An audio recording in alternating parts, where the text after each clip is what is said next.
Мына үлкен тесік, бұл тесік өмір ағымы. Содан мынау тарам-тарам шығып атқан дүние.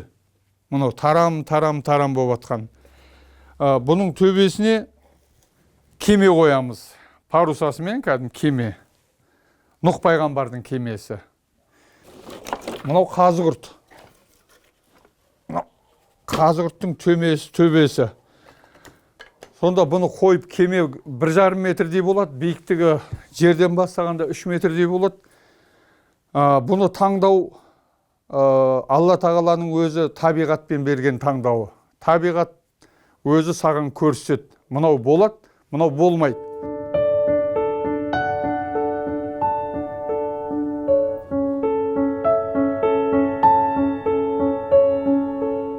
Мынау түйе.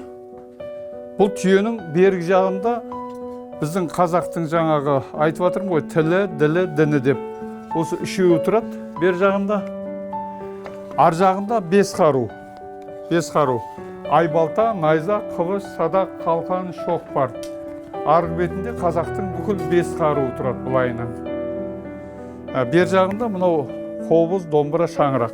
Мынау мінер жағы түйенің, ар жағы қамшылар жағы дейді. Мінер жағында жаңағы біздің бүкіл қазақтың мәдениеті, салты, дәстүрі тұратын болса, мынау бұлай тұрады. Одан мынау бұлай тұрады. Одан жаңағына шаңырақты қоямыз. Біздің тіліміз, діліміз, дініміз шыға келеді. Ар жағына 5 қару. Бұдағы көрсетілген дүние. Кәдім қазақтың нары, түйесі, өзінің ұлттық күш қуаты, ар намысы, бұл тұнып тұрған тұлға.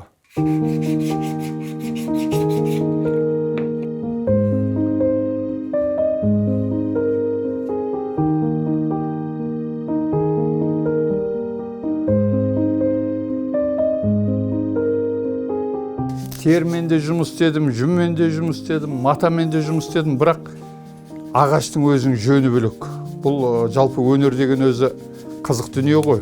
Оған шыдам керек, төзім керек. Мынау ұлттық болмысқа келген кезде сенің төзіміңді бір Алла тағала бір өзінше бір күш қуат беріп, сондай бір сізді дайындайды. Сонда мынаны бүйтіп ұлтыма деп жұмыс істеп отқан кезде бір керемет дүние пайда болады. Осыны істегін келеді. Кейде күннен таң атып кетеді. Кеш болып таң атып кеткенін де білмей қаласың. Жалпы ал енді маған көбінесе сүйекпен, мүйіз, ағашпен жұмыс істеген қатты ұнайды. Өйткені үшеуін біріктірген кезде сұлу дүние шығады. Жалпы мына жерде көрсетіп отырмын қазір. Мына шіріген ағаш, бірақ қараған кезде міне өзі әдем бедер көрсетіп тұр мұнарада. Мына саты болып. Бұл өмірдің сатысы. Атадан балаға келатқан өмір сатысы. Ал енді ата мен балаға не керек? Салт керек, дәстүр керек, қадір, қасиет, ар-ұждан керек. Сол ар-ұжданның бәрін бір ортаға сүйіндіретін нәрсе осы біздің тіліміз, діліміз, дініміз. Мына қарап отырсаңыздар, өзі көрсетіп тұрады бәрінде.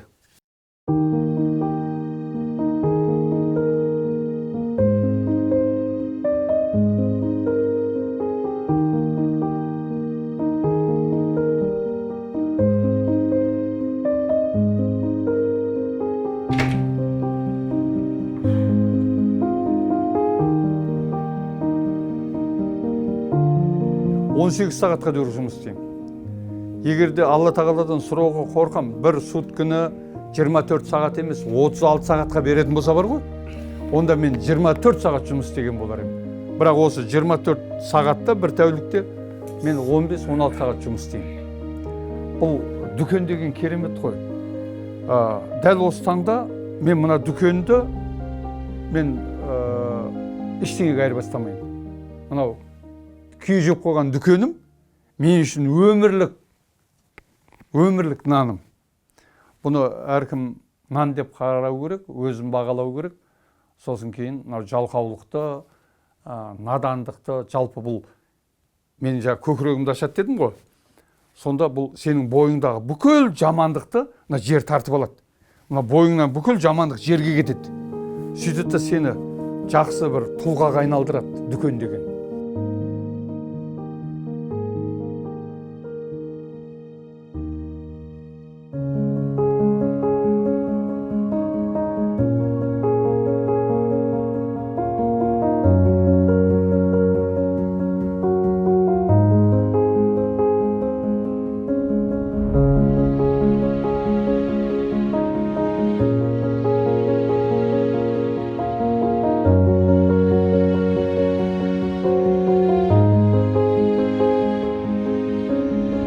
Үлкен ауылда туылдық. Біздің ауылдың бұрынғы аты участок 3 дейтін тұғын. Осылай деп айтылатын тұғын. Кейіннен халық ақыны Манап Көкеновтың атын ауысты.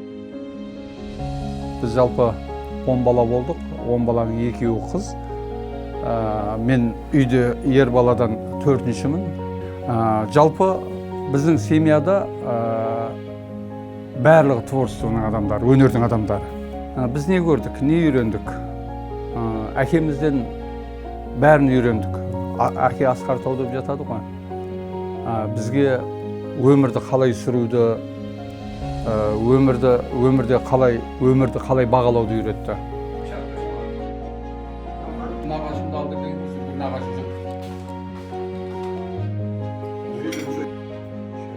Бүгін бағана ауылда болдыңыздар ғой. Сол ауылда менің әке шешем қара шаңырақ дейді. Қазақта қара шаңырақ дейді. Қара шаңырақ кімге қалады? Қара шаңырақ сол кемпір шалдың бір өзінің жақсы көрген баласына қалады. Сол қазір Ғани Садықов Шәмшидінұлы деген менің ұлдан бір ұл бері кішкентай інім. Алла қаласа әйелі Нәжипа, ол да ауылдың қызы. Қазір солардан 4 қыз, 1 бала.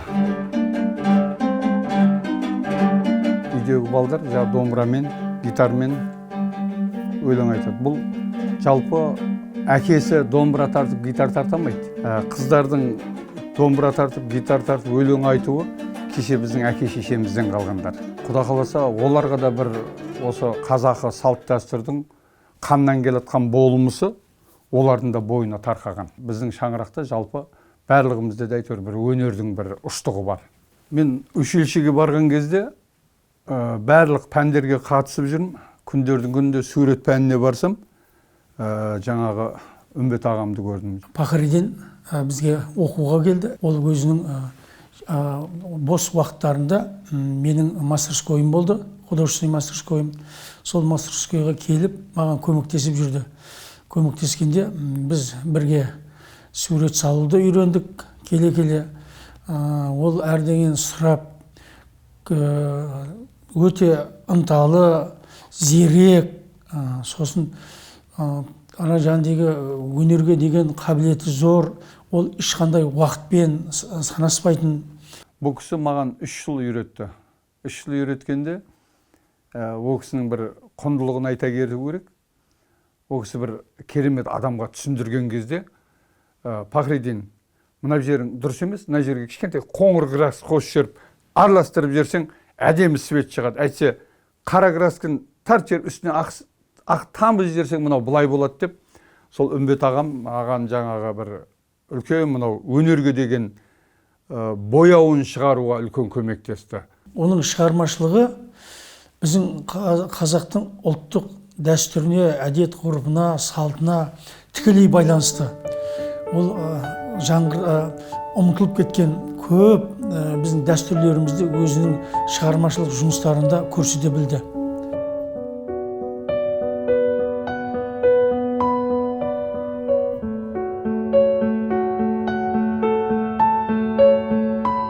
Біз Жаңарған ауданының өлкетану музейінде тұрмыз. Менің жұмыстарымды өлкетану музейі әр нелерде, іс-шараларда алып отырды. Біздің Қызылорда облысында жалпы Қарақожа ұлы Қорқытпен танылған әлем. Burada мынау қазақта айтады, бір жеңінен қол, бір жағадан бас дейді. Сол бүкіл қазақ бір қолынан жеңінен бір асан ұстап тұрса, бір жағадан бас шаңырақты көрсетіп тұр, қазақтың шаңырағын. Мынада 3 уық 4 кереге қойсам 7 саны шығады. 7 санында біздің аталықтар 7 ата. Ата, бала, небере, шөбере, шөпшек, туажат, немене. Енді қазақта болмысында 7 қазына бар. 7 қазынаға ер жігіт, сұлу әйел, қыран бүркіт, берем мылтық, жүйрік ат, құмай тазы, ақыл білім.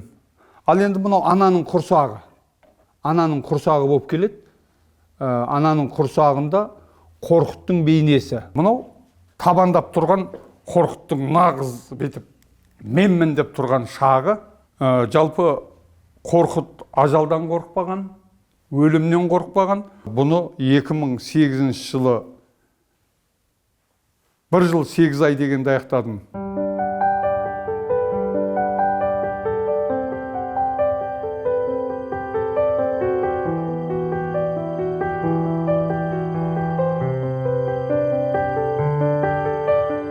Өзім оқымағаннан кейін балдарым оқыған қаладым. Біз енді мынау келіншегіміз екеуміз Қырғызстанда жүріп таныстық. Кейін үйленіп, үйлі болғаннан кейін бірінші өмірге Айсұлу деген қызым келді. Сол 6 классқа өткен кезде мен Шымкенттегі жаңа мамандандырылған мектепке бердім қызымды өнер саласына. Oradan бұл суретші болып шықты. Сосын кейін университетке бердім. Сол 2 аралықта университетке бергеннен кейін бұл 1 жыл оқығаннан кейін екінші қызым университетке түсті.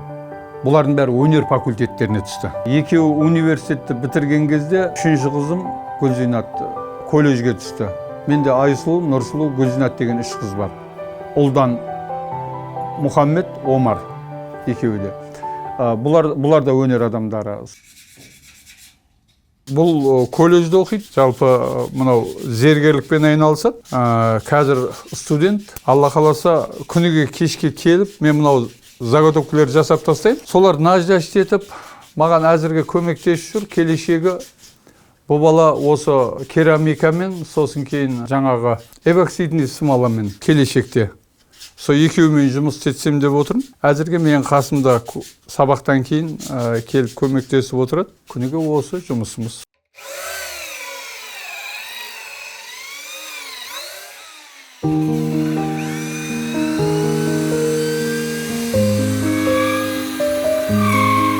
Армансыз адам қанатсыз құс деп жатады, құспен тең деп жатады. Менің арманым осыны жою үшін үлкен бір өнер мектебін ашсам деймін. Қазір менің мынау термиттер жеп жатыр үйімде. Егер де маған бір Алла тағала бір сенемін, Алла тағалаға сенем, бір маған мүмкіндік береді. Сол мүмкіндікті берген кезде бір өнер мектебін ашсам.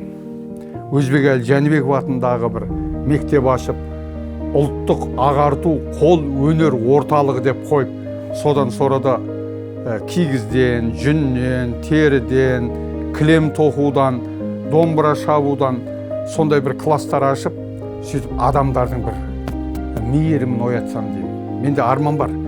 Арманның бір кереметі сол армансыз адам болама. Жалғанда мынау жалғыз қалмасын.